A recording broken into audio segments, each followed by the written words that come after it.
This programme is proudly sponsored by BYD, the #1 electric vehicle in the world and the fastest growing brand in the UK car market. BYD in Super League Raw, building our dreams together.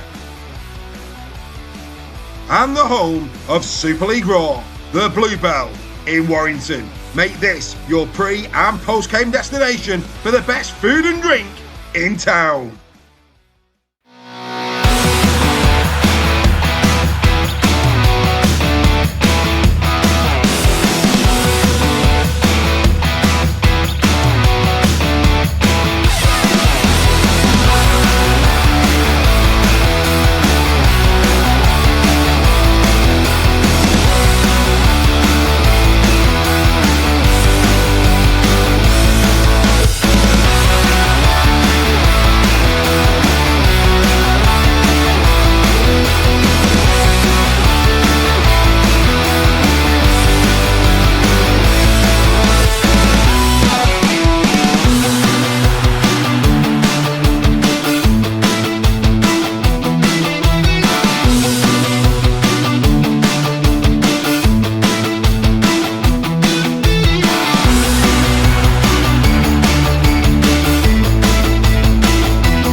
So welcome to Super League Raw Weekly. Good to have your company this evening. This is not live. Just a little warning there for the YouTubers, but do enjoy yourselves in the chat.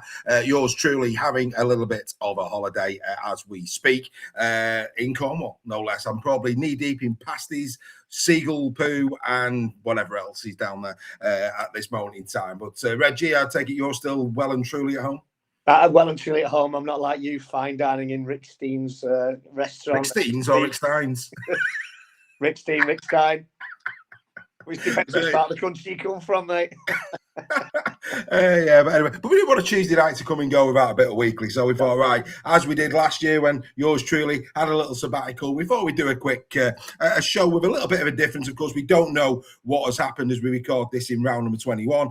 Of course, round number 22 is on the horizon. We might have a little chat about that, even though we don't know players for injuries and this, that, the other. You know, we might have a little chat about that as well in terms of what we think might happen in round number 22. But anyway, before we do, what we are doing though is we're doing the team of the month for July, because of course July is coming on, and people might be saying, oh, but there's a game on Thursday that was still in July. Yes, we know, but because most of the round is being conducted in August, that will roll into August. So it's nice and clean, folks. So it's nice and clean. So as we do every month, first port of call is going to be the coach of the month, Reggie, the coach of the month. Now, there's two contenders for this, and these are they. It's Adrian Lamb and it's Matt Peat, no less. The battle of the borough for coach of the month. And to be fair, what is absolutely, you might have spotted this, and if you've not, then cast your eyes on it. I can't remember a time where we've had a coach of the month head-to-head where they've scored on the field exactly the same amount of points and conceded on the field exactly the same amount of points. Absolutely bizarre, unbelievable. Who'd have thought that? Yeah. Let's go through it for the purposes of the podcast. So in terms of Adrian Lamb, they've beaten Warrington twice, of course. They're on a 5-game winning streak at the moment. They've beaten Warrington twice. They beat Castleford in round number 18, and they beat Hull FC. they've amassed 108 points and conceded 58. They ended June, as you can see there, on 18 points and finished on 26. As for Matt Peat, well, of course, his team is unbeaten since that Hull KR game before the Challenge Cup, an incredible run of form. They've beaten Saints twice in that time. They've beaten Warrington and they've beaten Huddersfield. Started on not 14 points, that's wrong. They started on 22 points. They finished on 30. So they're the contenders. You thought, well, we just need to give a quick shout out as well to Darryl Powell, because Darryl Powell has also won all 4 games in July. But I think the standard of opposition, they beat KR, they beat Castleford twice, they beat Bradford. And I think I eliminated Darryl for the pure point of view of the opposition that he's faced in that brilliant win over KR, but not quite in the same ballpark as the challenge that these two coaches have had in that period. Hence the reason why Daryl's not there, but we need to give him flowers for a really exceptional July at Wakefield Trinity, 4 wins out of 4. Greg, your thoughts on both of these coaches? Yeah, incredible, isn't it? They both scored 108 points and conceded 58. That's incredible. Yeah, this is a tough one, isn't it? Because, Matty Peat has all the teams that they played have had injuries, which seems to be a theme this season. I think the one win that stands out for me is that Magic Weekend win for Wigan against Saints, because I think Saints were hotly tipped to win that one because of the injuries that Wigan had. They've beaten Saints twice in that period, and to go up again in those games against your bitterest rivals, a lot of times it doesn't really matter which player is on the pitch in that game. It's always hotly contested. Saints played really well in the second game, the one last week, in patches, and I think they were 12-0 up at one point. So, yeah, and look at Adrian Lamb as well. Five wins on the bounce. They've managed to dispatch Warrington quite easily on 2 occasions. And again, a Warrington team that would have been hotly tipped in the last game to have won because of Lee's injuries. So it's a really close fought one, this, and then you've got the Huddersfield and the Hull games in between those, games for both of them. So, yeah, both bosses have done really, really well. Yeah, they have, and it's a real tough one. Of course, the Battle of the Borough would have took place last week, of course, as people are watching this, and but incredible. It's these 2 coaches that sit here in terms of our Coach of the Month contenders in July. I think Lamb's done an incredible job again, very, very reminiscent of a couple of seasons ago where there was that late surge for the playoffs, and it's hard to not see Lee now in the playoffs. The form they're in. They've got the troops back. The likes of Adam Cook is now really coming good. And even though, for me, they've lost 2, I think the 2 injuries of Tessie New and Frankie Holton, that's going to affect their chances of Old Trafford. I think if they were in the squad, if they were fit, if they were there, I think Lee would look very, very handsome at the moment. That's not to say they can't flirt with Old Trafford, but I think if those 2 players were in the side, I think they'd be given a real good, solid run for it. I agree, especially Frankie Holton. I think we spoke on Tuesday about what he brings to the game for Lee. Tessie New has been in really good form, but for me, Frankie Holton, I think, as I said on Tuesday, he's one of those unsung players. Doesn't get a lot of limelight because of other players around him, but he puts the shift in and he does the hard work, and I think he's going to be a real big miss for Lee. Absolutely. Anybody who's doing a super chat, I won't know if you were doing it or not, but believe me, it will be invested in a very fine rattler in Cornwall. So thank you in advance for anybody who is going to the bar this evening. The rattler will be going down very, very nicely indeed. Right, okay. Look, it's a real difficult decision, but for me, perhaps not that difficult a decision in the fact that the Super League Raw Coach of the Month for July had to be Matt Peat of the Wigan Warriors. It had to be Matt Peat. And, for the pure reason that look at what he achieved at Magic and against that Warrington side. You've got to consider the players that he had in his squad in those first 2 games. Yeah. The amount of kids, and to come out with those wins. No, Saints missed an opportunity at Magic. It was a tight game, 16-14, but they missed an opportunity. Wigan, with that team on the field, and the team that Saints had out, they really should have come away and won it. And the same can be said for Warrington. Warrington went to the Brick community. There was no doubt on paper who had the strongest team that night. However, the strongest team is the team that wins, and that was Wigan. It doesn't matter what team you've got on paper. And I think those two games are the ones that for me just elevate him a little bit over Adrian Lamb for me, because what he's achieved there was very, very special. People will turn around and say, well, you know, it was Dan Huddersfield, it was a very weakened Saints, and I get that, but it was still 4 from 4, and I think that those two games in adversity to turn on that performance, that's why he gets it, and not that it counts for July. But when you consider the last time Wigan were beaten was that KR game with the kids before the Challenge Cup, it's ridiculous the form that Wigan are in. Yeah, and I quite agree with that one. And I think it's the Warrington game that tips it in Matty Peake's favour, if I'm being honest. Yeah. I say Warrington got 12-0 up and then just implode. And still towards the end might have won it. There are some, there's some decisions that could be argued went against Warrington, but overall, he's brought some players in, some young players in, who are clearly enmeshed in that Wigan mentality. And that's a big part of what Matty Peake buys into as well. He's kind of, he's embedded in that mentality as well, the Wigan mentality. So yeah, I quite agree with that. I mean, Lamb has had a real good month, but I think the performances with the players he's had and the teams he's played just tips it in Matty Peake's favour. Yeah, I agree, mate. I agree. So, well, I have to agree because he's our coach of the month. So, yeah, but no, richly deserved. And, but like I say, very, very close. What Lamb's doing there at Lee, again, it really is worthy of note and of celebration. It's a great run of form that Lee are in. I think what's going to be interesting as well as the next, 7 rounds and the playoffs emerge is if they can get Lazarus up to speed. He's a big boy. He's a big unit. I think everybody would say Joe Offengawi has been a revelation, in the mould of Tom Amon back in a couple of years ago. He's been a revelation there at Lee. I do think that if they can get Lazarus up to speed and he can punch, he looks a player, he looks as if he's got the tools, that's going to be a really big bonus for them. But like I say, it's just those 2 losses. Testing you for his strike, even though Amal Hanley's compensating brilliantly on the right. They've just lost a little bit there on the left with Tessie. And then, of course, the defence's acumen of Frankie Orton, which in big games like the Battle of the Borough last week and, the big games that are still to come, players like that, the unsung heroes. And I know the Lee Leopards fans love Frankie Orton. I love Frankie Orton. I think he's a great pro. But, to other people who have not got that trained eye, he's overlooked. But his defensive work, mate, that could be the difference between winning and losing a grand final. It could well be. And Lee fans will be hoping that Lazarus resurrects Lee's chances of getting in that top 6. Had to say it. Had to get it in there. But yeah. Is Newey gone for the season?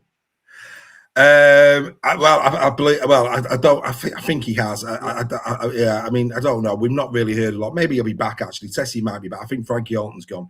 Yeah. Frankie's gone. And I mean, again, delay. I mean, as we're recording this, I know it's a week ago, but Delaney's been announced as going at Saints. And we've spoke a lot over the years about Hull FC and their injuries. One thing that Saints do have to look at is what's gone on this year where their injuries are concerned. Because, I mean, the amount of season-ending injuries that Saints have suffered throughout, and also the injuries within the season that have, been, 8 or 9 weekers. I mean, I think Jacob Oster's been one. I don't know what you can do about that one. But, I think of Jacob Oster's time out, that's going to be a concern. It has, and it's injuries to all players are important, aren't they? They're playing for a team like Saints. All players are important, but it's the the units in the middle who've suffered a lot of injuries, and I think that's where they've suffered a lot. Saints, they're bringing players through with pace that are quite good with the feet and with the hands. But if you lose that power in the middle, that middle unit, Jacob Host being one of them, there's been a few others who've been in and out throughout the season. Wright as well as one of those.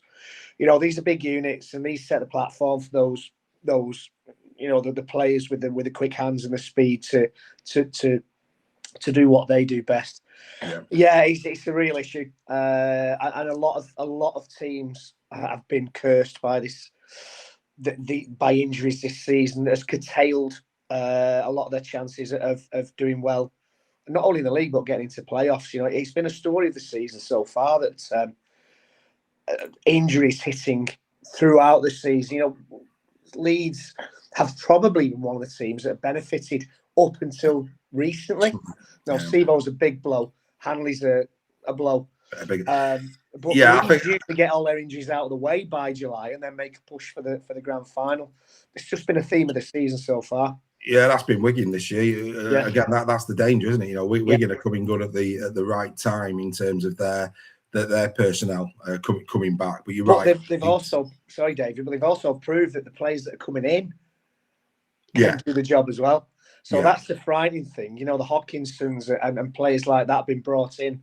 The Kerrs have been brought in, not as make weights, but they've been brought in because the first teamers are out. You know, they've not had December for a while, and yet the team is doing the business, and that's the frightening thing for the rest of the league. That if Wigan could quite realistically win it, in 3, 4, 5 first teamers sat in the stands.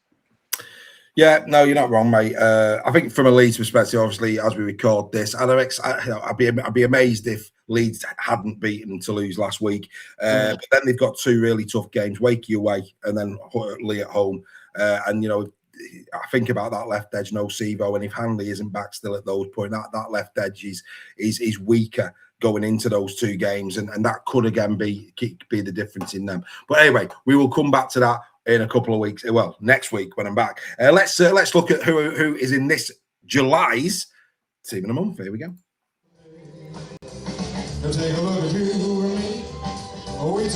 Team of the Month is sponsored by David Presley as Elvis. If you want your wedding all shook up, contact David Presley today. It's now time to announce the Super League Raw Team of the Month for July. And at full back, it's Ollie Ashelport of Toulouse Olympic. He scored 3 tries, made 8. He had 32 tackleables, 7 clean breaks. He carried the ball 58 times for 494 metres. He was in 2 Team of the Weeks. On the wing is Wigan Warriors Zach Eckersley. 7 tries, 1 assist, 8 clean breaks, 8 tackleables, 70 carries, 566 metres. He scored in every round in July. In centre is the Lee Leopard Jamila Hanley. He scored 4 tries, made 2, had 4 clean breaks, 16 tackleables, 56 carries for 408 metres. He was in 2 Team of the Weeks. In centre and coming off the bench this month is Adam Kieran. He scored 2 tries, 3 assists. He kicked 18 from 21 goals. Tackleables for 12, carries 37 for 374 metres. He was in 2 Team of the Weeks.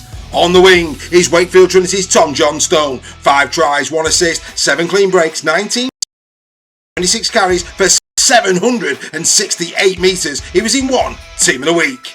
At standoff is Leeds Rhinos Brodie Croft. 7 tries, 3 assists, 10 tackleables, 4 clean breaks, 48 carries for 416 metres, and he also scored in every round. He was in 2 Team of the Weeks. At scrum half is Man of Steel Jake Connor, who goes back-to-back this month. He scored a try, made 7. He kicked 21 from 29 kicks, 27 attacking kicks, 41 kicks in general play, 29 carries, and he was in 2 Team of the Weeks.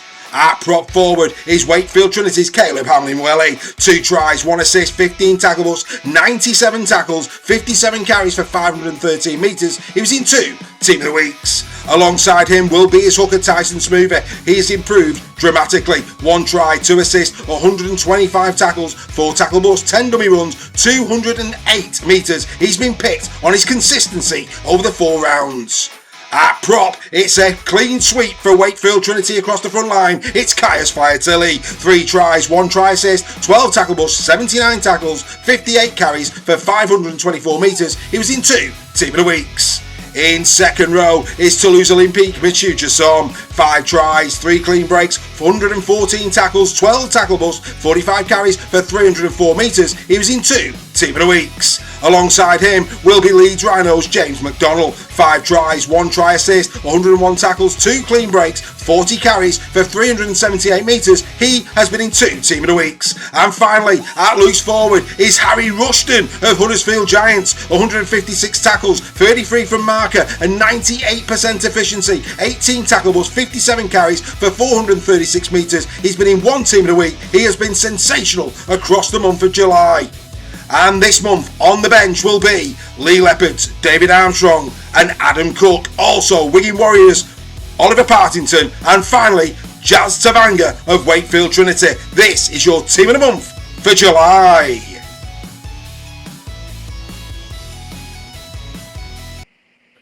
So there you go, the Team of the Month for July. There you go, Reggie. There it is in its entirety. There'll be a few people surprised by a few omissions and also be surprised by a couple of people on the bench. So before you come in, David Armstrong. Now, look, David Armstrong was in the month, played everywhere. He played fullback, he played wing, he played centre. Yeah. And that's counted against it because, you know, he's not consistently played in a position. And we are, you know, pretty stickly. You know, if you play 3 out of the 4 in a position, I'm more than likely he's going to go, yeah, fair enough. I'm happy with that. But a lot of these players, they moved around a lot. Same with Oliver Partington, moved around a bit. So those 2 all day long in the 17, all day long, but not in the 13 because, like I say, they have been moved around a lot in the month of July. People might say that's a little bit overkill, but I just think, you know, if you haven't played a minimum of 3 of those 4 games in a position and somebody in that position has got equally as impressive performances, I think the fact that they play consistently in that position gets them the shirt. Yeah, that's fair. Fair play. Yeah, I mean, Armstrong has scored some terrific tries. Rick Warrington apart. It's a few teams apart, actually. He can stay injury-free. He's an asset to any side, isn't he, Armstrong? And that's been his Achilles heel. His kind of career with Lee has been dogged by injuries, but on his day, he's a great player. Absolutely. Front row, complete front row of Wakefield. Look, Tyson Smoothie in there. And I think, you know, many people say, well, Brad O'Neill. I mean, again, there's not an awful lot between the hookers, really. It's not been a sparkling month. I think Brad O'Neill, you know, you look at some of his performances, they've been very, very good. But Tyson Smoothie has also been very, very good. Brad O'Neill, unfortunate, he was second only to Tyson. But I thought Tyson has played really well throughout the month of July, and I think he's almost bringing a calmness to Trinity's performances. Yeah, it's almost as if the kind of the news that he won't be here next season has kind of, you know, given him that bit of peace of mind maybe to do his job, knowing that, you know, whatever reasons he wants to go back to Australia, that's behind him now. He can get on with his job. I think Danny Walker might have been in the frame at the beginning of the season, but he's kind of drifted away. From the form he was in at the beginning of the month, Danny Walker. O'Neill is more of your defensive hooker. But although, you know, Tyson Smoothie, 125 tackles, is he's defensively very, very good. But yeah, I like Tyson Smoothie for obvious reasons as a Broncos fan. But he is one of those players that you need in your side. To help the halfbacks guide the team around the park and relieve pressure when you're under the cosh a little bit.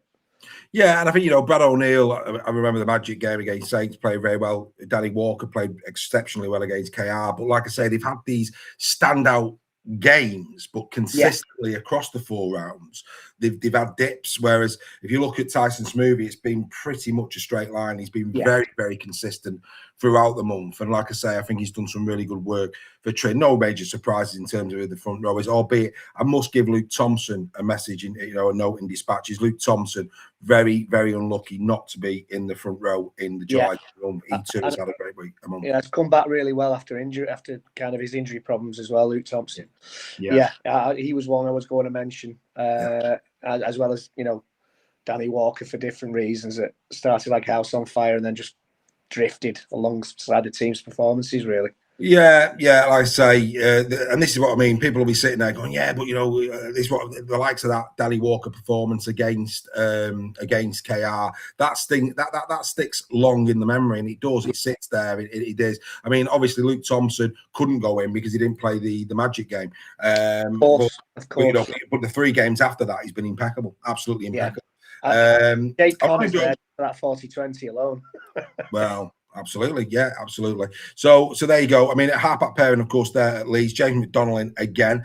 Machuja Som. I mean, again, there'll be people who don't watch Super League Raw who maybe just don't get into the level of detail that we do for Team of the Month. But Machuja Som absolutely deserves to be in that second row. There'll be people who'll be over just shoot Machuja Som in the Team of the Month, because all the attention goes to Ollie Ashelbot, who again was exceptional in the month of July. But Machuja Som in July, I mean, one of the big surprises for me has been and all credit to Sylvain Hules. Is they've managed to retain his services long term, because I think there'd be a lot of teams that would look at Machuja Som and go, he is well worth a punt and bringing him in to over to this side of the channel. But well done to Toulouse for tying him down. Definitely, and Catalan might have been one of those teams looking at him because they're losing quite a few forwards next season. But Jussomi, he's not the biggest. He's not the biggest second row you'll ever come across, but he knows where the try line is. 5 tries this month. And he's one of 3 or 4 players that are really standing out at Toulouse at this moment in time. Hans and Bott and Sexton and a couple of others amongst those who are really Sexton's a captain, mate. Say again? Sexton's Sorry, I meant Dodd. Yeah, I didn't mean Sexton. I meant Shorrocks. Sorry. Shorrocks. Well done. Yeah, Shorrocks. Well it might still be early, but I'm still confused. Yeah, we are recording very early in the morning. This one will have surprised everybody, and I bet the chat's gone wild where Harry Rushton is concerned at Huddersfield Giants. But again, consistency. Again, that loose forward position. Ben Curry's been a bit off. Tavanga, of course, he's on the subs bench. Partington played a bit of second row. We do try and keep it. The positions that they've been playing. And again, if you're talking about straight lines, his defensive work in all 4 games and his go forward. I mean, what's really impressive here is his numbers. I mean, you can look at that there and you can quickly do the maths. You're talking around about the 40 tackles a game mark. Plus, and you look at the mark of tackles on top there. The tackle efficiency, 98%. I mean, that's incredible. I think he only missed about 2 or 3 all through the 4 games, which for a middle unit doing that amount of work is incredible. And normally, when we see this quite a bit, I mean, I'll use Oliver Partington as an example. Oliver Partington tends to do a lot of defensive work, but that affects his go forward. And what's really impressive about Harry Rushton in the month of July is his go forward. To average over 100 meters on top of that defensive work, that's incredible. That really is incredible. So it's both sides of the ball, and Huddersfield are bottom of the league, and how can I play it? But this particular player in a beaten Huddersfield side, and let's be fair, the man of the match performance against York as well. I don't think they get those 2 points without Harry. But that aside, the other 3 games, if you're looking for a leader, we had Earl Crabtree who said that he saw a leader in Harry Rushton. Harry Rushton has demonstrated in the month of July he is a leader of Huddersfield Giants, and the rest need to look to Harry and this level of performance to galvanise him for a really good end to the season. I think Rushton's been incredible. Yeah, I'd throw Joe Mellor into that mix as well. He's been really good for the Bulls. Yeah. But yeah, I mean, and as you've alluded to, Dave, Giants haven't been the best this season, and Rushton over the month of July. Some inspiring performances, and like you say, that win doesn't happen if Rushton's not in the side against York. He was everywhere, and why shouldn't a player that plays in the teams that are at the bottom end of the league get in there based on performance? I think he fully deserves his place. Couldn't agree with you more. So that's the team of the month. We will come back to it because we've got something else we want to talk about for the next 15 minutes or so. And then we'll come back to this one in terms of who the player of the month is. So the player of the month, as you know, and this is going to be a difficult one. And I'll be honest with you, folks, as we sit here right now, there is no graphic for player of the month because it's that close. We're going to have a chat about it and we're going to decide for the first time this year on the show because it is a very, very tightly contested. I think for me, it's down to 3 players. Who are those 3 players? That'll be some of you to consider that. I believe it's between this month. But who would yours be? Have a think about that. Put it in the chat. Have a debate amongst it yourselves. But it has to be one of the players who start the game. We don't include the bench when it comes to player of the month because those players did not start the game in this team. So there's the team that started the game. So 1 to 13. Which of those is player of the month for July? We will come back to that and we'll have a debate about that in a few moments' time. But as we do, like I say, we've got other things that we're going to be chatting about. So let's crack on with that. Because before what we do today, whilst we had a bit of take a little bit of a breather, we have an opportunity here because we haven't got all the news and all the hanging and banging and all the rest. There's an opportunity for me and Greg to sit down and go, right, let's consider the dream team 7 weeks out as we record this. Of course, round 21's out, so it'll be 6 weeks out as you're watching. But as we're doing this, it's 7 weeks out. And what I said to Greg coming into the show was, forget stats. You know, we know that we're heavily, you know, stats tell a story. We'll do this based on feel. And of course, at the end of the season, it'll be based on feel and it'll be based on stats. And it'll be interesting to see who we pick today, round 20, is actually in that dream team with a bit more statistical analysis and the feel at the end of the season. So it's going to be really interesting. Now, we're going to go position by position. I think we're probably going to agree on fullback. I'll let you call it. Who are you going fullback? This was well, I looked at stats and feel, as you say, and going on feel, I thought, you know, if Josh Hewlett had avoided injury, I think Josh Hewlett could well have had a push, because another underrated player, but has been done really well since coming in for Kai Taylor at Warrington. Charlie Staines has made a lot of meters, but I'm going for Ashelbot at fullback. Yeah, and look, I think, and I'm exactly the same. And all this talk about Miller, I mean, I'm sorry, but I mean, Ashelbot is just, he plays for Toulouse. He's not in a championship, potentially a championship winning team. He's playing for Toulouse. He's absolutely bossed it. Now, because of his injury, this is one of those players that somebody could have a bit of a run over the next few weeks and actually our position changed. But right now, round 20 is where we call it. It's just gone as we're recording this. For me, I just don't see how anybody wouldn't put Ollie Ashelbot at 1. I think Jai Fields has had a good season. I think he's in the mix. You know, you look at the fullbacks, you've said it. Warrington, you know, Fewless out of injury. Wellesby nowhere near. Field, absolutely. For me, he's worthy of a discussion, but I won't put him in over Ashelbot this season based on what we've seen. Miller, he's having a good season. I'm not saying Miller's not having a good season, but again, at this time, I've recorded, no. I don't think Miller's having as good a season as he's had in the past couple of seasons, if I'm being honest with you. Yeah, he's been good, but last season, I think it was last season, he was superb.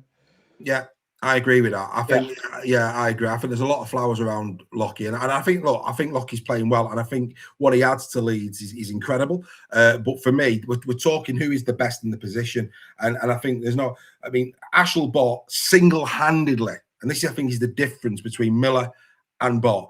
Single-handedly, Ashelbot has got wins for Toulouse and has kept them competitive in many games. Well, they're a different team when he's not in the side. Absolutely. They struggle when he's not in the side. So and all this nonsense they set up for him. Well, yeah, of course you do. If he's your box office player, it's like saying that Wigan set up for Bevan French. Yeah, no, of course they do. You know, it's not daft, is it? I don't think I missed anybody. I mean, look, Armstrong. I think, you know, if Armstrong had played the whole season playing as he's playing now, he'd be absolutely being spoken about. But he's missed too much of the season. You know, he's just not there. So for me, not surprised you mentioned him. I think he has to be the player, right? We go to the wingers. I think we'd have to say, just based on try scoring alone, regardless of how he scored them, you can't have a dream team without a top try scorer. And it looks like Maker Sevo is going to be not necessarily the top try scorer, because of his injury, he could get caught up by other people within his own team. And we'll come to that. But I think he's probably going to be number 1 or 2 top try scorer winger. And I think it's very hard to discount Maker Sevo for one of the wing spots. Would you agree? He was the first name for me as winger. We take the mickey out of him for, 28 of his tries. He's fallen over the line and one superb one, and then he gets injured. Unfortunate that it looks like a broken arm or a serious arm injury that could curtail his season. Hopefully, hopefully there's no complications, and hopefully, and I'm speaking as a rugby league fan here, that we need players like that in the game. He is box office. He's certainly helped Leeds to the position they're in. So only one name. The first name that came to mind for me on the wing was Mika Sevo. And we have joked about that all season, but as I sit here now, and again, it's all about feel. I'm thinking about the try at Vegas. I'm thinking about the one against Castleford, where he just steamrolled Weaver. I'm thinking about the ones he did at the Halliwell Jones, God bless Josh Fulis, but he didn't stand a chance. But, he got the ball from about 10 metres out and he was like a bulldozer. So there are those tries within the Ash Hanley, Mika, be top try scorer this season. Yeah. So I think, we've got to be fair to him. He has scored within his tries this season. Some ones that, as we sit here now, just basing it on feel, you can think about it and go, yeah, but that was a try and that was a try. So I think we've got to be fair to him on that. The real challenge is who you're putting on the other side. Yeah, for me, between two, Tom Davis and Josh Charlie. Right. Tom Davis, for his, not only for his defence, but he's safe under high ball. He makes a lot of meters, but just gets edged out for me by Charlie because of his try scoring. Wingers are there for the defence and for the runs with the ball. We see a lot of wingers taking up the ball on first carry, like Matty Ashton at Warrington, for example. But for me, I think Charlie just edges it on the other wing. Yeah, and I think it's and I get that, and I do get that. Josh, for me, talk about role. I mean, he's just ridiculous. To be still doing what he's doing, and I'd expect Lee to give him a contract for next year. I think it'd be stupid not to, because he's still playing at such a high standard. Clearly looked after himself over the years, and in really, really good form. I think I get the Charlie bit. At the moment, I'm edging more Eckersley. Yeah, but I mean, as we record this, they're very, very close in terms. And again, this is based on feel. I mean, even though as we record this, Charlie scored, I think it's one more than Eckersley as we record this, and I get that. I just think Zach Eckersley this season, he's took another level in his career. He stepped up again. Still only 22. I'm really liking what Eckersley's produced. And do you know what? Those two, for me, absolutely, they are going to probably be the main. And do you know what? He's a bit back, and he is a bit back, and anything can happen between now and the end of the season. He's got a lot of making up to do. He's got about 15 tries up to now this season, and that's Tom Johnstone. But we're seeing Tom Johnstone improve week on week on week, and he could have a say. But I think with Johnstone, I don't see him being in the dream team because they've come in patches, and the consistency element of Tom hasn't been for me as good as Josh and Zach. So I agree with you. I think come the end of the season, I'd be very surprised if either Charlie or Eckersley wasn't on the other wing. So I agree. We then get into centres, and this is, again, I think we're both going to say Ash Hanley is, for me, as we sit here, round 20 going into 21 as we're doing this, Ash Hanley is the first person we're putting on the centre spot. Yeah, Ash Hanley all day long. Again, injuries on that side for Leeds, that could be a problem for them over as we go into the running. But he's back in 2 more weeks, isn't he? As we record this, he's back in 2 weeks. They've got a couple of weeks to go without him. He's been superb as the season's gone on. And like you say, we joke about Mika have another try, but Hanley has been instrumental in a lot of good things that Leeds have done. They've got the half-back pairing that get them around the pitch, but without those centres and without those wingers, you don't score tries. No, or as many tries as you should do. So I think Ash Hanley, and if he stays fit, there's no reason why he can't be on the plane to Australia at the end of the season. Certainly put his hand up for it. That was an easy pick. Very, very straightforward pick. Now comes who you're putting next to him, where maybe it's not as an easier pick. Who are you going alongside Ash Hanley in centre? Well, I think I've done a bit of what our colleagues might do in other podcasts and publications. I've put Adam Kieran there for his assists and his goal kicking. And you talk about Eckersley and Kieran has been responsible for a lot of assists for Eckersley, from what I've seen. I've gone Kieran as the other centre. Yeah, and you know what? He's exactly the one that I pulled out. At this moment in time, at point of recording, I don't think anybody can argue with Adam Kieran. I don't think anybody can. Yes, Amila Hanley, he's in the conversation. Of course, he's in the conversation, and a lot can change in the next 7 rounds. But at this moment in time, Adam Kieran, throughout this season, has been nothing short of exceptional. 10 tries, 13. I mean, it's about feel as well. But he scored 10 tries, had 13 assists. You're right about his goal kicking, very, very good. I just think his all-round game this season has been very solid for Wigan. And I'm with you. I think for me, it's hard not to put Adam Kieran. Yeah. In that team. Importantly, Dave, for Wigan and for him, he's sorted his discipline out. He's got rid of that kind of hot-headed streak that saw him banned from Wembley.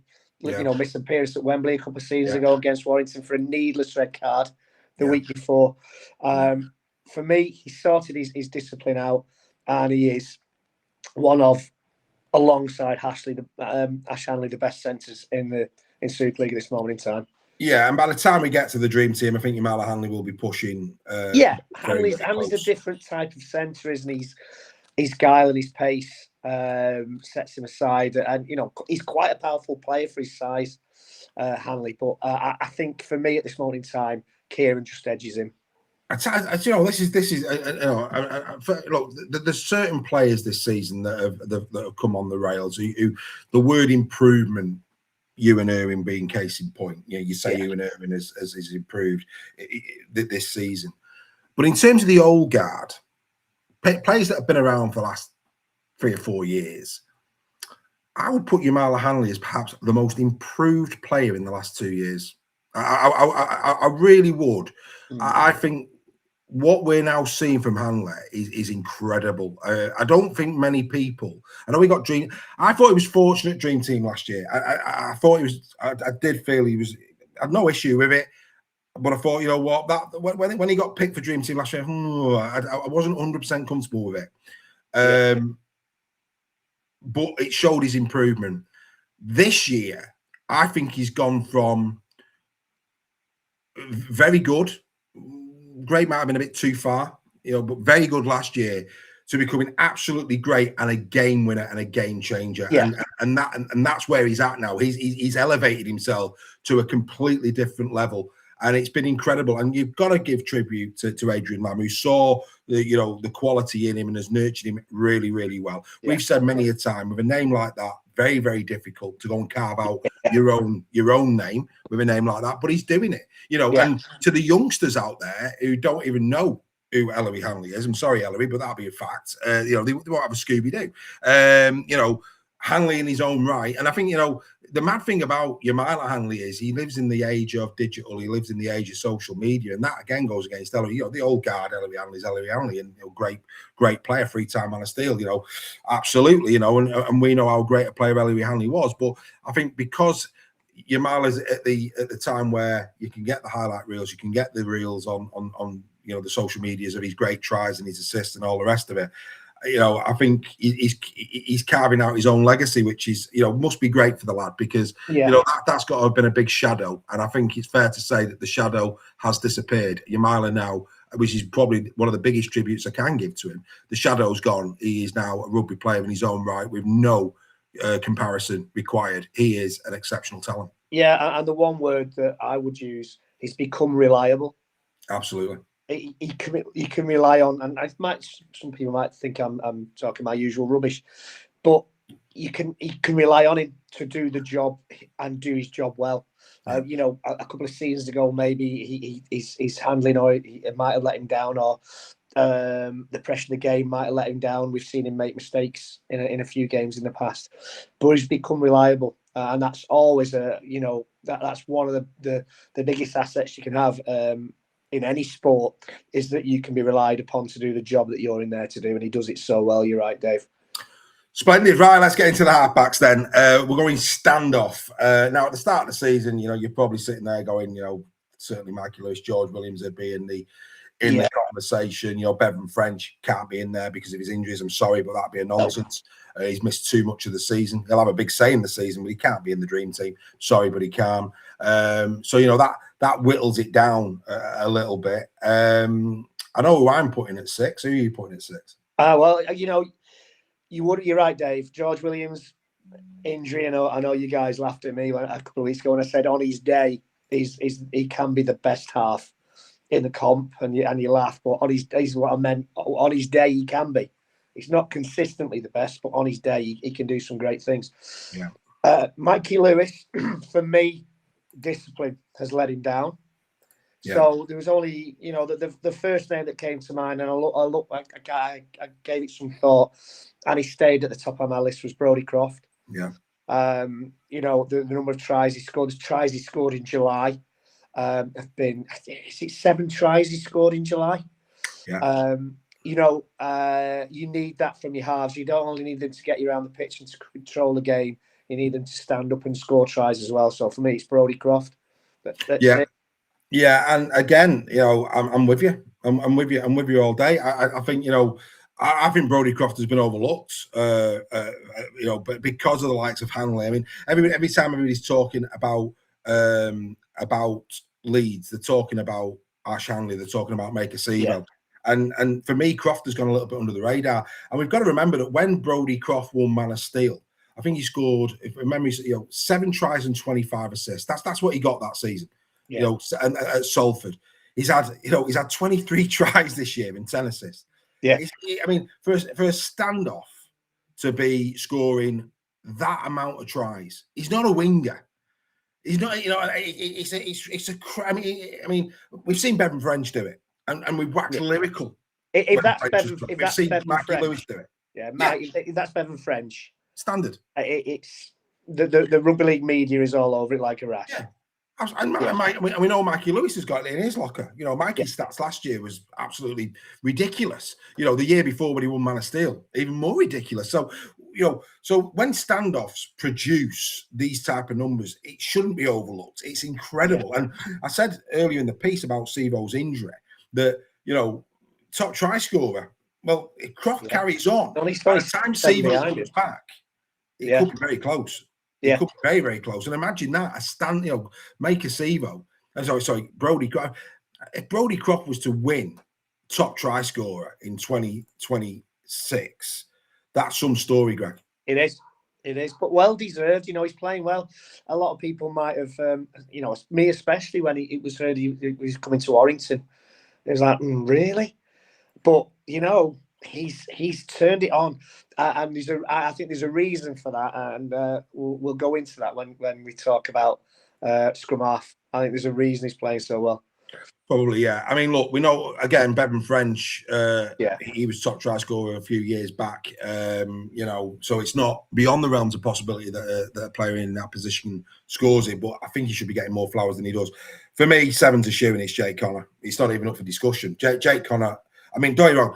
People will say Harry Smith. Yeah, Harry Smith, absolutely. I get it. I do. Harry, for me, very, very good at Wigan, and he is. But we're in the age of Connor. I think for Jake Connor to be backing up the way he is, he's Man of Steel this season, deserves so much credit. And for me personally, I think it has to be Jake. Jake, for me, again, it's just worked these last 2 years, and all credit to Brad Arthur for bringing the best out of the lad. And let's hope they can keep that going until the end of the season. It's a privilege to watch Jake Connor, which is not. It's often been difficult to watch Jake Connor. You've known his talent, and you've looked and go, Jake, what are you doing? I always remember that game against St Helens at the Brewdog, where he turned his back on where Huddersfield were right in the grind, and he turned his back on the play the ball inside the 10 meters. I think it was Daz Clark who went over, and I was like, what on earth? What on earth? Too busy trying to referee and dereliction of duty of your own job. That was the thing that always wound you up about Jake. That appears to, touch wood, he's left that behind him. And what a couple of seasons this kid's had. Yeah, he's lost that will to just want to wind other players up and actually play the game and show what he can do. I think, he was the first name on my list, Jake Connor. I think he's freed up Brodie Croft to play the way he does. Jackson Hastings has made a lot of meters this season, but has let himself down discipline-wise, injuries-wise. Tyrone May is another player that goes under the radar because of the players around him.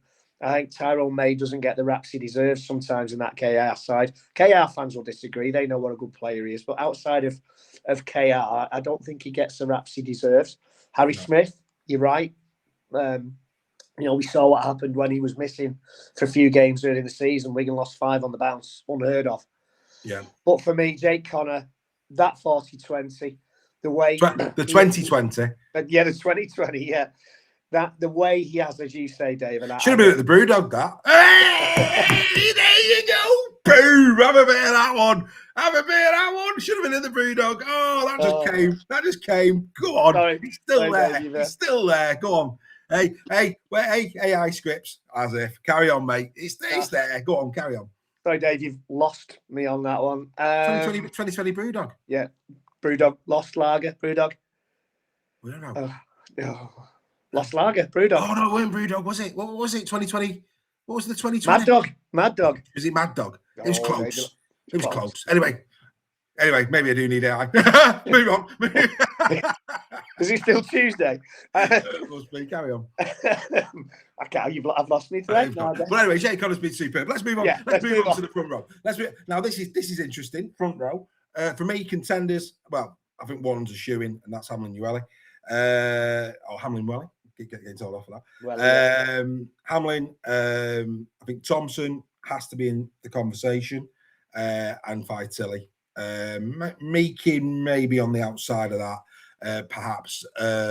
Joe Offering Gowrie as well will probably be in the reckoning at Lee. And again, much can happen in the next 7 rounds. I think as we sit here now, Hamlin Welly is in.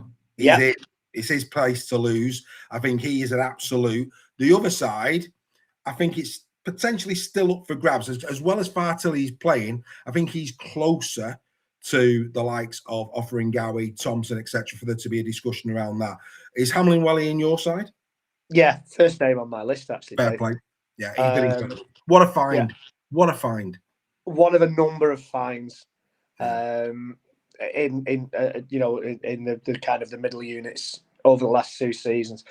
But yeah, consistency, and again, that word again, reliable. Does his job and does it well, and you can't ask for any more from your forwards than that. No. We're not looking for spectacular. We're looking for doing a job that lays the platform, and that's what he does, and he does it well in that middle unit. Yeah, absolutely. If you had to pick one on the other side at the moment, who gets your vote now? Round 20 as we record, coming up to round 21 as we record. Am I allowed to go for Joffa? Absolutely, if that's who you want to pick. I looked at SASA, the forwards I looked at. He's miles away. Yeah, I looked at him and I thought, you know what, he can make impact when he comes on, but he doesn't do it often enough. And he's not been fit, has he? Yeah, he's not been fit, not on the pitch long enough. When you think of a block-busting forward, a lot of time SASE comes to mind. A bit like Mago at Wigan, because of what they're capable of doing. McMeekin as well, he's had a strong season, McMeekin. Yeah. Vitelli and Jack Martin from York. His figures are quite good, Jack Martin. His figures are quite good. I won't put him up. I think Vaughan's been the standout. Probably. Yeah, but if I was, as a kind of somebody who took me by surprise, wasn't going to be in there, but somebody that took me by surprise is, they've had a decent season. Yeah. But I'm going to go for Offering Gowrie, simply again because of he offers what Hamlin Welly offers, in that he's either whether he starts or comes off the bench. He just, for me, it was between. I looked at Vitelli as well, because Vitelli, when he comes off the bench, he often turns games. Yeah. It was a toss-up between them, but again, more for consistency, I think. I've gone for Joffa. And I get it, and I do get it. I would have Vitelli at the moment, but it's very close. I think Joffa's absolutely got every opportunity of being. Like you say, he's a moan like. Well, you've not mentioned Tom Amone, and there'll be fans who's saying that Tom Amone's having, and he is. Tom Amone's having a great season for KR, and again, he's deserving of being in the conversation. Yeah, I mean, when he came on against Warrington, he was on for 20-25 minutes, and he was the best KR player on the pitch for me. Yeah. It's remiss of us not to mention Tom Amone, but I think again he's gone to a team that has got.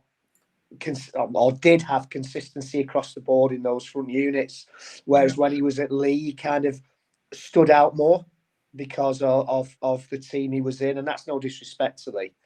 It's just that he's been utilised a little differently than he was at Lee, at KR, because they've got different types of players around him. But for me, Vitelli was very, very, very close, because we've seen You know, what was the game where he completely turned the game around with his tries? I can't think now. He scored 3 tries coming from the bench. Who's this? Tilly, yeah. Who was it against? Let's find out now. I'll find out. KR? Was it KR? I think he scored. I know he scored against KR. I can't remember. Yeah, I'm not sure. The hat trick was against the Dragons. That was it, yeah. But he was, and he was very close. But at this moment in time, for consistency, I'm going for Joffa. Yeah, and like I say, I think that's all. I think that's game on. Joffa, Amon, Tilly, Meakin, maybe Thompson. Yeah, I think it'll come from those. I can't see anybody outside of those that one. But I think Hamlin, he is in. I can't see him. I can't see him not being in. Yeah. We'll come back to Hooker. Okay. We'll go to second row. Who's in your second row? Oh, tough. It was, and I've come up with Jasson and James McDonald. And I can see that. Jasson won't get in. I'll tell you that. Jasson won't get in. But pound for pound, Matiu Jasson. Yeah, and Semba will probably get in above Jasson. But for me, Semba's again his injury, mate. His injury record. He's played well junior in Semba. Don't get me wrong, but Jasson's been there all season and has been consistent all season. James McDonald, has been. I think he's getting better as the season's going on. Yeah. So and again, somebody else who's benefiting from that Croft-Connor partnership in the middle. Because what McDonald does well is McDonald can act as a second role, but he can also act out in the centres as well. And he's the room that's being created. And because of the Hanley and Mikasiva combination on one side, he's getting a lot of room to work on the other side because teams are concentrating so much on that other side. He's really benefited from that partnership thing. So, did really well. No, I agree with that. And I think, you know what? Again, not a fashionable name, but one I want to throw into the mix. And I agree. I think for me at the moment, I don't think you're far off there in terms of how I see it. I think, Matiu Jasson, James McDonald. I mean, what for James McDonald to back up year on year, that'd be some story. If he goes dream team back to back, that is some story. But the other player that I think is, again, deserving of a mention is Chris Hankinson at Leeds. Yes. I think he has been...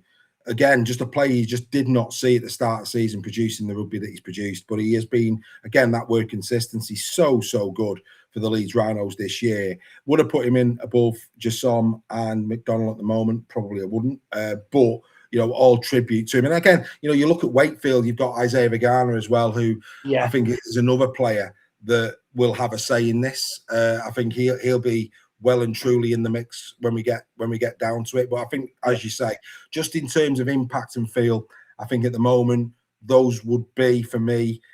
I think in Semba, there's a lot of flowers being thrown at Junior in Semba, and I get that. And in Semba, he's playing really well when he's playing, and I get that. But at times, and it's the same with French. French can't be in the dream team, but the focus on these players at times. We need to look, and don't get me wrong, Junior in Semba is making a massive impact on the field. Massive impact. I'm not saying for 1 minute he's not, but I wouldn't say he's head and shoulders any better than in terms of actual production on the field than what we've mentioned: Hankinson, McDonald, Jasson, and Vagana. And I think he's in the mix. He's sort of played for 7 rounds to go. But I'm not a million miles away in terms of where you are. Loose forward, difficult one, this. I think, again, contenders, Partington, Tavanga, Benny Curry, Joe Mellor, who won't get it, but deserves a mention. Joe can't see Joe Mellor getting it at all. And that's not because he's not playing. The others are playing well as well. And I think the fact that he's playing it shouldn't matter, but it does matter. We've heard the Man of Steel discussions. He plays for Bradford. But we're going to give Joe his flowers. He deserves absolutely. But that said, Tavanga's playing very well. Curry's playing very well. And Partington's playing very well. And I think it's going to come from one of those three. And I think this is a position, Greg, where it's all to play for in the next 7 rounds. I think there's very, very little between Partington, Curry, and Tavanga. Tavanga going into these last 7 games. The 4 names I put down are exactly those, Dave. Partington, Tavanga, Curry, Mellor. For me, you said go on feel, go on gut feel, go on what you think. I put Joe Mellor in there. I think he deserves it. He's playing for what would be termed as, these days, an unfashionable Bradford side. That's not to say Bradford are unfashionable, but they're not the Bradford of the early 2000s that steamrolled everybody. And you know, they had the volcano and players like that running over teams. But for me, for consistency, for reliability, for defence, creativity, I will put Joe Mellor in. And I think you're right, he won't, because Bradford won't make the playoffs. Partington, Tavanga, Curry. Ben Curry, for me, doesn't get the raps he deserves. I'm biased. I'm a Warrington fan, but doesn't get the raps and hasn't got the raps he's deserved throughout his career. We've always said he's a loose forward, even when he was in the second row. He's come back from serious injury. At loose forward, he's found his best rugby, I think, over the last couple of years. I agree. Tavanga, discipline lets him down a little bit. Playing Reg. Although you'd want him in your team. He's a very good player. I wouldn't want to play. I wouldn't want to play against him. He's one of those players you don't want to come up against. For me, but for what I believe, Joe Mellor should be in there, but I think Partington will probably just scrape. Well, it's interesting you say Partington. I mean, at this moment in time, I don't think, and again, I think you're right to be talking about Joe Mellor, and it's right that we talk about him. I just don't see him getting it. Right, whether it be right or wrong, I just don't see him getting it. And what at this moment in time, I would put Partington behind Tavanga and Curry. I would. Genuinely, I would. But it's like Oscar season. You get feelings, and his stock is rising. And you just get this feeling that, you know, it's almost like Oscar season. Let's go and canvas for Ollie Partington. And I love Ollie Partington. I've always, you know, we interviewed him a few years ago. I've always been an admirer of Ollie throughout his career. Didn't surprise me when Wigan brought him back, because he is a quality 13. You know, the problem at Catalans was that he had a good 13. And that was a big problem when he was at Catalan, but he's getting his game time now at Wigan. But for me, you know, again, he's one of those players that's getting better as the season's going on. He's getting more time. I do get the feeling that Oliver Partington, the Oscar element of it would appear that things are moving that way. But at this moment in time, I think he's behind Tavanga, and I think he's behind Curry, and I couldn't split Curry and Tavanga. I think week by week, my mind keeps changing in terms of who it is. You know, I mean, you saw Ben Curry's performance against KR, exceptional. And then Tavanga will put in a great performance, you know, the week after. And those two are there. But I think, for me, if I was a betting man now, I think the powers that be will put Partington in there. It might not be in ours. We'll take a view on that, and we'll consider it as we always do. But I think the main dream team, it wouldn't surprise me if Partington suddenly appeared in. And as you well know, Dave, the best film, it's not necessarily the best film that wins the Oscar. No, it's not. And we've had a few. I mean, look, you know, it's a mad thing, the official dream team. I go back to SASA. Should have been in 24, wasn't, and then got in 25 when possibly shouldn't. But that's just bonkers for me. There's always that little curveball, but we'll wait and see. Right, and it's the same with Hooker. I think Hooker, for me, is all on, because you look at the start of the season, and it's one of those positions in Super League we're blessed. You have Tyson Smoothy coming over from the Brisbane Broncos. You think, you know, here we go. Yeah. Danny Walker, Jez Litton, World Cup year, a lot of noise around them. Brad O'Neill, who's been really good. Darryl Clark, who's had a great season when he's played, but of course he's now out for the season, and that, of course, will curtail perhaps his World Cup ambition. So the names are there. You know, and I know I've missed players out. The names are there. But for me, none of them has consistently shone this year. None of them. Not a one. This is one of those positions that, as we sit here now, they're all in the mix. For me, they're all still in the mix. I think the next it's down to the last 7 rounds. Where you say Hamlin Uele, he's probably in. You know, now at round 20, you're going, he's in. You know, it's hard to envisage a dream team without him. He's done enough. The stock is there. He's in. Yeah. I don't think you can say that for the number 9s. I think the number 9s, it's yours if you want it. Go and get it. Yeah, for me, there's been one who's been very consistent, but probably won't get in. And that's Hans. Well, there's a good shout. And again, I don't disagree with that. You know, Brandon Hans this year at Toulouse has been very, very good indeed. Won't get in. You're spot on. He won't get it. No. But you put him in the mix. Hey, same with what I said with Mellor. He's not getting in. But I agree. And it's right that you've mentioned him. He has been exceptional. Yeah, he's one of those players, those 3 or 4 players at Toulouse that have, when they've gelled, have pulled off surprise wins for Toulouse. He's superb against St. Helens. A poor St. Helens team, it has to be said. For me, Tyson Smoothie's got better now. The pressure's off him, and he knows he's going home at the end of the season. O'Neill, a really, really good defensive hooker. Sometimes discipline can be his Achilles heel. Jez Litton, for me, we said against Warrington, his body language was wrong. Great last week. And yet the game after, last week, he was the best player on the park by a mile. Tyson Smoothie, for me, just... sorry, I've mentioned Tyson Smoothie, haven't I? And Danny Walker. Danny Walker's improved again as the season's gone on. Warrington's performances, for the best part of the season, have been decent. They've had a few really, really wobbly performances, and they're starting to wobble of late. Injuries have taken a toll on that. I don't think Danny Walker will get in. No. I think it's between O'Neill and Litton. And gut feeling says Litton will get in. See, I don't know about that. Again. I don't know about that. That's my gut. You said absolutely. Gut feeling. Yeah, my gut feeling. I don't think he perhaps deserves it. I think Brendan Hands deserves it all day long. Yeah. He's in an unfashionable side. He's in a side that wasn't fancied to do well. They've pulled out some surprise results. He's been consistent week in, week out. He's reliable. I just think Jez Litton. It's between Litton and O'Neill for me, and I think Litton will just edge him out. And again, it's like what I said with Partington. I think O'Neill at round 20, 21, as we sit here now, would probably be the one that got in. I think Litton has been off by his... But, we're saying who... And again, this is the thing about the Dream Team. It's not who is the best... On their day, who's the best 9 in Super League? Jez Litton. Done. Yeah. He's done. The best 9 in Super League currently is Jez Litton on his day. Yeah. But this is about form. This is about consistency. This is about you're producing on the field. And at the moment, Jez is not where he was last year. That's just the reality at this moment in time. But again, I would still say this position, it's game on. Absolutely game on. If you know, it's not feasible that one of these, like Jez, couldn't go on a 4-game man of the match spree. It's just exactly. He could. You know, Danny Walker the same, could do. You know, these players could make a massive difference in the next 6 games as you're watching this.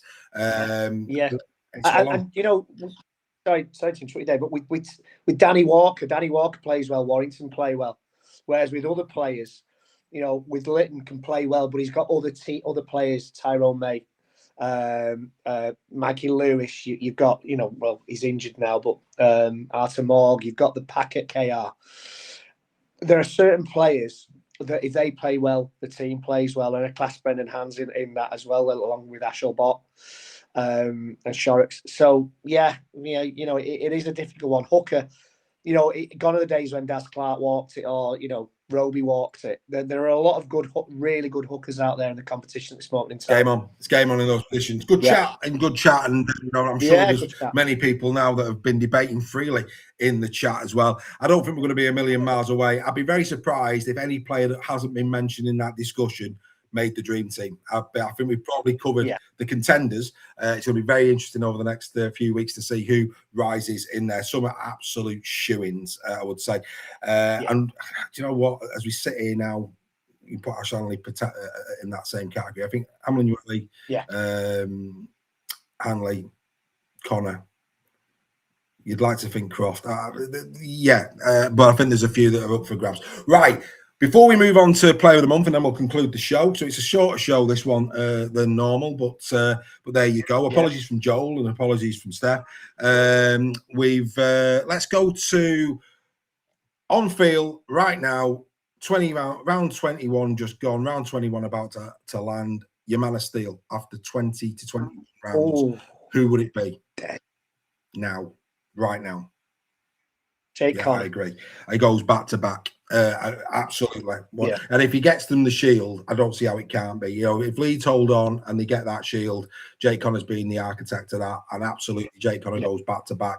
And if it isn't, it'd be a catastrophe. I do not see how anybody beats Jake Connor this season for Man of Steel. I really don't. No. So I'd say that straight off the bat. Right. Young player of the year. Now, I think there's four. I'm going to go 4 contenders here. Okay. I think the 4 contenders are Ewan Irving, Warrington Wolves, Noah Hodkinson of the Wigan Warriors. Yeah. I did say, I know there's 4. Logan Moy, Hull FC. I think you've got to throw him. You've got to throw Logan into the conversation. And I'm missing one. Who am I missing? Oh, and Jack Farrand. They're the 4. They're the 4. Yeah. I think the winner comes from them 4. I think we've shown great respect for Logan Moy. I'm going to discount him. He ain't getting it. But it's right and appropriate. We mentioned Logan Moy in a poor Hull FC team. He's been given his head this year, and I think Logan Moy has done very, very well. I think he was probably the best player on the park when they came to the Halliwell Jones Stadium. For me, Logan Moy deserving of a note, but won't get it. And just on that note, we've lost Greg. Incredible. There you go. Don't know what's happened there, but Reggie's gone. So for me, it's going to be between those 3. We'll wait for Reggie to come back. My view on this, for what it's worth, I think Ewan Irwin has been exceptional. But I think the fact that Jack Farrand got the Lance Todd, the only thing that's going to go against Farrand is the fact that he's going to be phased out, and he is going to be phased out over the course of the next couple of weeks with Bevan French coming back, and that's a major problem for Jack Farrand. So I don't see Jack Farrand getting in. Here we go. He's back again. Is he? There he is. Right. I think did your mobile phone run out of charge? It didn't run out of charge. It overheated, so I've had to get. Oh, there you go. So you had to come off. That's why I'm doing Norman Collier.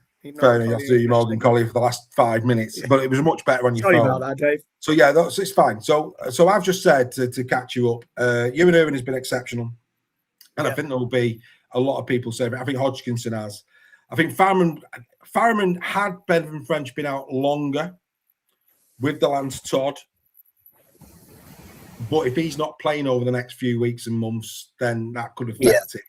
The fact that Irving has been given his head for the whole season, Hodkinson as well, his injury. So if they're going to look at who's played the most games and who has risen from the ashes, we've known about Farrand for a few seasons. Then for me, it's between Hodkinson and it's between Irwin.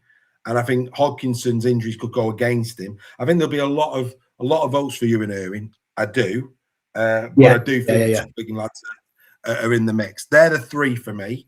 As we sit here now, who would you give it to? Young player of the year. Would it sound too biased if I said Ewan Irwin? No, I think he's in the mix. I do. So no, I don't think it would. And I think there'll be a lot of neutrals who would say Ewan Irwin. It'll be interesting. It'll be interesting. I say about Farrand, I think the fact that he's going to not get as much game time from, well, providing Bevan stays on the pitch, of course, but the Lance Todd does go, Farrand, isn't he? Yeah, but the Lance Todd goes in his favour. Yeah, Farrand probably misses out.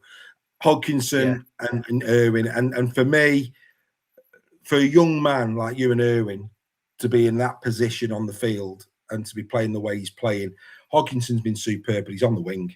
Yeah, you know, he's been superb, but he's on the wing. I think for a young lad to be in that middle of the park and do what Ewan Irwin's, but yes, he's had poor games, and Leeds games, I think both have been pretty poor for him, but he's also had games where he's absolutely shot. So yeah, I think Irwin. I do. I think the thing that swings it for me, Dave, is that when George Williams is fit, Ewan Irwin keeps his place.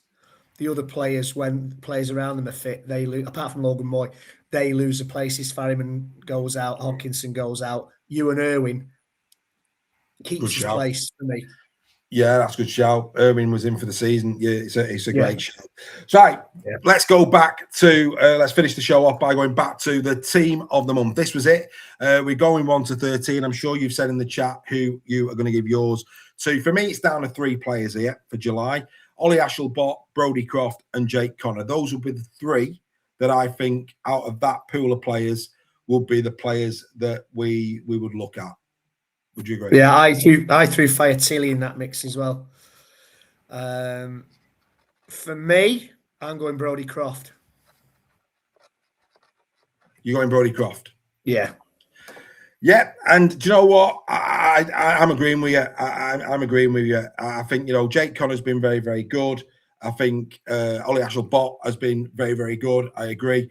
But I think, you know, Brodie Croft in his position to produce these numbers, very, very good. You know, for a standoff to score in all 4 rounds, to play the way he's been playing, and some of those tries have been very, very easy on the eye. I agree with you. I think Brodie Croft, I think he's been overlooked. I think he's had an exceptional July, and I think he's fully deserving of Player of the Month, of course. And he will join the ranks of Wonga Blake, who got it in March. It was Ollie Pratt, I think, if memory serves me right, who got it. Hamlin Ueli got it in May, and Jake Connor got it in June. So Brodie will go alongside those players. Right, there you go, done and dusted.